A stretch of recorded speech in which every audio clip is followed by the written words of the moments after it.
Good morning. It's so nice to be with all of you today. I know by talking to the worship committee that Reverend Cynthia talked, I think her last sermon with all of you around what happened at General Assembly, moving from our principles to these kind of core values. And myself, I've been thinking all summer about kind of how do you best live into core values, right? Because principles are almost things that are like an intellectual construct that we agree kind of guide our life. But values, and one way to interpret them is something that is at the core of your being, of how you interact and are present and engage with people. It affects your living and loving, right? So those values, if you are in alignment with them, will bring you to this greater place of being kind of in tune to everyone else, like it's spiritually connected within, among, and beyond. So I've been thinking a lot about how to be able to connect values with stories that kind of help elucidate what all this means. So strangely enough, it's got me thinking about the Adam and Eve story. So, and it's one of those stories that, of course, has gotten under my craw for years and years for a lot of reasons, not the least of which is it switches the very location of the divine from the goddess who created the world and humans to a story of a male god who created Adam, who then created Eve from his rib. But, that aside, that's kind of a different sermon. The story sets up an odd dichotomy. So, let me get to the one that's more important here. You do remember this story, right? So there's this garden and it is beautiful all the time, 80 degrees, and it's kind of like hanging out on a beach with, the sun coming at you, but it's not like so hot that you're uncomfortable, and there are no seums or mosquitoes around, and you are just enjoying everything around you, the birds singing and flowers blooming all around you. And of course, in walks Sven with a pina colada and offers that to you every day. Not really. I was just trying to make sure you're paying attention still. Okay. Anyway, garden, fabulous, paradise. God, of course, has made all of it and said, "This is good. I like this, fantastic." And he pats himself on the back, right? Good work, God. So the next part of the story was broken open for me, in particular regarding temptation and how it can get in the way of living into our best selves and living into our values. And you'll remember here what God put in that garden with the palm tree, the garden, and the pina coladas, a tree of knowledge of good and evil. Yeah, right in the middle of the garden. And then God said to Adam, "Okay, look around. This is all a pretty groovy place, right? What else could you yearn for? Life is great. All your needs are met." And yet, there's this tree, by the way, with those apples that look absolutely scrumptious and tempting. You can't have those. They're my new hybrid model. And if you eat them, you're going to die. You're going to like croak. You're going to expire. And trust me, you don't want that. So Adam tells Eve about the tree, and they both agree they do not want to expire. But then into that story comes the snake. And this snake is a smooth talker, convincing, conniving, a little enlightened character, actually. The snake says to Eve, Adam told you that God said that you could die by eating the fruit from the tree. Well, I want you to ignore all of that no way, you're not really going to die. That's not it. That's hogwash. God told him that because he knows that if you eat the fruit from the tree, your eyes will be open and you will become like God. You'll know the difference actually between good and evil. And that snake was good, wasn't he? Because when Eve looks again at that fruit and she thinks about what the snake said, and she goes for it, she takes a big bite out of the apple, and the story's all downhill from there, right? In the rereading of that myth, it helps me notice something important right there. When I read it for a psychological truth, not a literal truth, of course, something about that keen, skillful snake enticement to eat that apple really struck me. And I saw this with fresh eyes. There's the tree of knowledge of good and evil, not the tree of pure evil, right? In other words, the snake wasn't tempting her to the dark side to do some evil endeavor or some nasty power to get her way. Notice instead that he was appealing to her ego. Because what did he say? You will be like God. And what better thing is there ever than to be like a God? The snake is kind of like goading her, getting her to think more highly of herself than she should. Ha, I can be like God. Well, of course I could, I'm sure Eve is thinking, right? And I bet you she's also adding to this whole thing, like, besides, Adam told me to eat that apple, and you can't always trust Adam. He's a man after all. I mean, the guy doesn't even ask for directions when he needs to, and he's always leaving the toilet seat up. This makes sense of what the snake says. I could be great and powerful, all-knowing, and why not? I kind of deserve that apple. Also notice, by the way, that the snake is appealing to her ego, not by going to Adam, right? She's the one capable of understanding this on a higher level, not Adam. And here's what kicked in with me with this story. We usually use this story as a means to think through our battles with good versus evil, like succumbing to the evils of the world.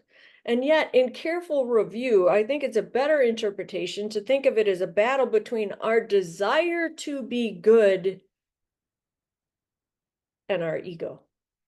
Seems to me for Eve and for the rest of us humans, that is the greater fight, the fight against ego. Indeed, as Rabbi Harold Kushner, the prominent writer and Jewish theologian, pointed out, the harder choice in our life is not between good versus evil, but between how we see ourselves as good people in the world and need to be reckoned. And the opposite piece of that is our kind of neediness to be recognized, be successful, be known, which is driven by egotism, not our core values. Kushner comments on this. He says this: what happens when our need to think of ourselves as good people like collides with our need to be recognized as important? Is it possible to do both? How often do we find ourselves betraying our values by violating our conscience in our struggle to have impact on the world? Political candidates compromise their values to raise funds and gain votes. Salesmen exaggerate the virtue of their wares. Doctors, lawyers, and businessmen neglect their families in the pursuit of professional notoriety and financial success.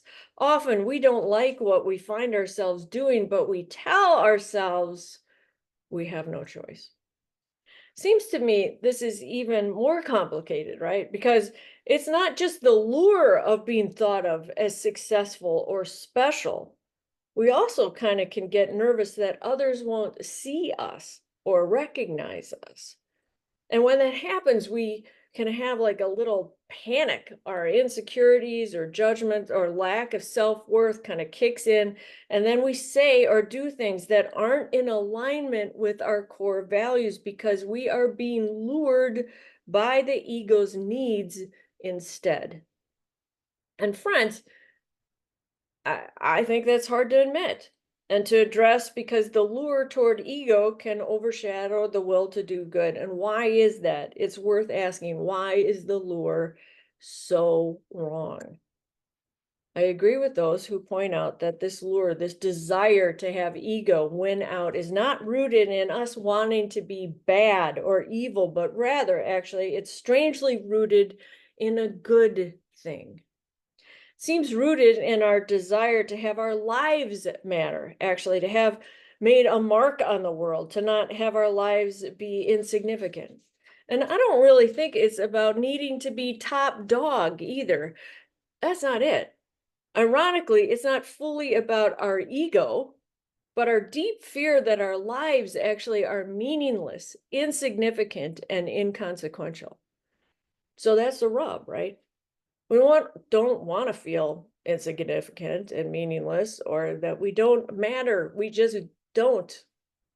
And everywhere we look, though, we are told significance is found in money, in prestige, in one's legacy, in being known by thousands, by having the most likes or the most followers. Everywhere. That is the world that we live in. And in fact, that has been the rub for human beings since the beginning of our conscious mind. But friends, you know as well as I do that the path laid before us is laden with traps of the ego's making that keep us from just the simple yet heartfelt values at the core of our being. And yet that's the religious call. It always has been. The religious call, I don't care how you call this, the conscience call, your God call, your sense of being one with yourself in alignment with your values is something only you can hold on to. And magically, it can indeed ground you in knowing that you matter in the world. I get how it's so much harder to not follow that larger lure because we want others to know how great we are so that we can feel great. Others' recognition of us serves as validation for our worth. And yet, in the end, what matters most, what will make us feel like we matter most, is internal, is knowing we held on to those values and acted on them to the best of our ability. I was reminded the other day of this call, actually, in the Bible as well, in the book of Matthew, that Jesus says to be generous with your money, with your treasure. And yet, don't tell people about your generosity. Don't proclaim it. That's not where the worth of what you are doing lies. The worth, according to him and his dictum, kind of is internal. The worth of generosity is the sense of being in right relationship to your values. In some ways, in that simple proclamation is the difference between acting close to your values and fighting against the need of your ego to be recognized. That little simple story gets to the core of this world. So where does that lead us? Well, I have found for a long time that I need North Star stories. Stories that get me back to that place of remembering who I want to be in the world that has nothing to do with notoriety or recognition or accomplishment. In the end, it isn't ourselves we have to be accountable to. Well, I said that wrong. It is ourselves that we have to be accountable to. I know very well when I betray my core values, how stinging that is inside. When I am letting my ego override that which I want to pride myself on, right? That which I say is my truest, most valued self. And when I am feeling like lost and adrift, when I hear that voice of the snake calling me to the ego's longing to be seen and known, I have to come back to North Star stories. So today, I have a bunch, but I'm going to tell you one. And this one has stuck with me for a very long time. And it serves as a guide to get back to your true self when the snake is calling you somewhere else.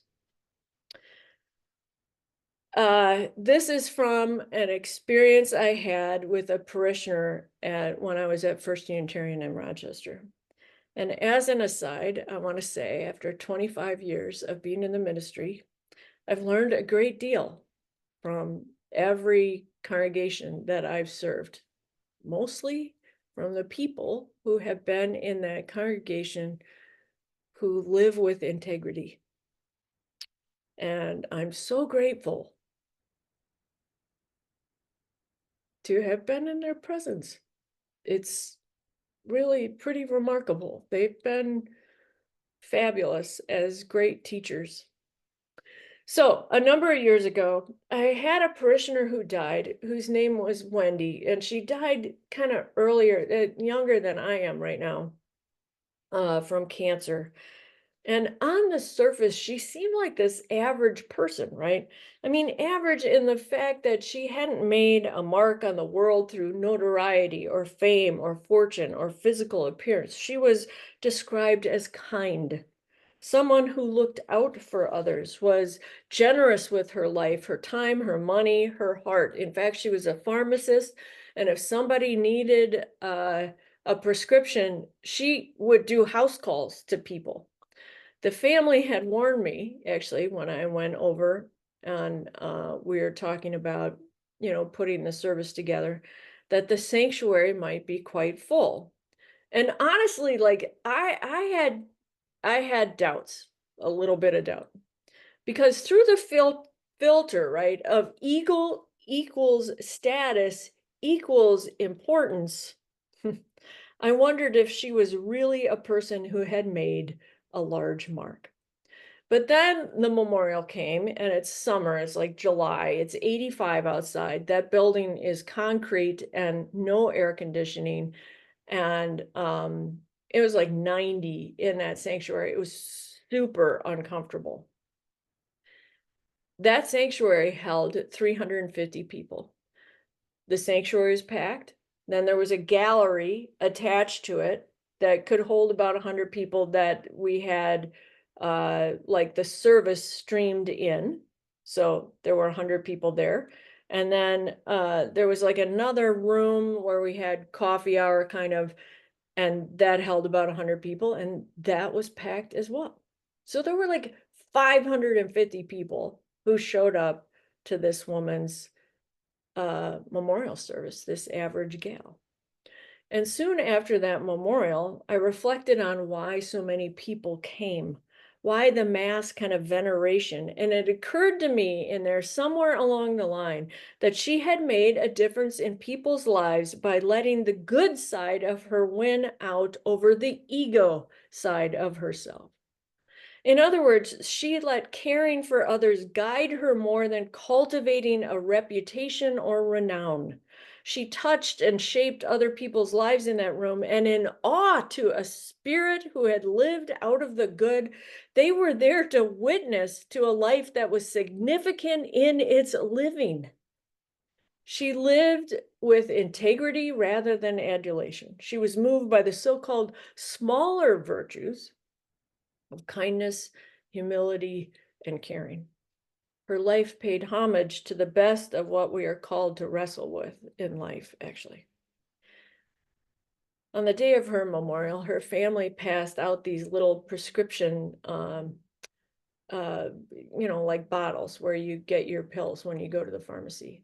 And there was a little bit of her ash in those prescription bottles, and they wanted you to take it and to spread her ash anywhere beauty was showing up, that her life was a testament to living so well that beauty abounded around her. And for 10 years, I kid you not, those ashes sat in that little vial on a shelf in my office, and I had never figured out where to spread them. Any place I could think of didn't seem to pay enough reverence to this average, memorable, significant life. Further, in order to pay homage to her life, it kind of, in my mind anyway, it seemed appropriate almost to spread them not in a place, but at a moment of time when the congregation or even myself was living out of the best of ourselves rather than the ego sides. But while that, honestly, that felt a little odd, like, wait a minute, I got to go get these ashes and come back, right? So they sat on my shelf for 10 years. And then when I was leaving that position, uh, I decided that I had to do something with them. So I went outside and I put them on the ground and I took my shoes off and I walked over them in the grass over and over and over again, with the hopes that they would guide me as a type of North Star for my living and loving for the best of what I had to offer the world. My friend, the snake asks us to lean into ego. Our task as religious people is to lean into the good, actually. Meaningfulness in our lives should be rooted in the right place, rooted in not what we did or do for a living, but who we are, the good that we offer the world. Rooted not in what resources we have, but who we are. Rooted not in whom we know, but in who we are. And our test of whether we got this right at the end of our lives should not be any notoriety or press or acclaim or title or award or status while we are alive. But if we too someday have our ashes sit on someone's shelf waiting to be scattered out of awe for a life lived out of the quieter virtues of kindness and caring and generosity and integrity, I think we will have done very well. So may that be our highest calling and resolve, my friends. May it be so. Amen.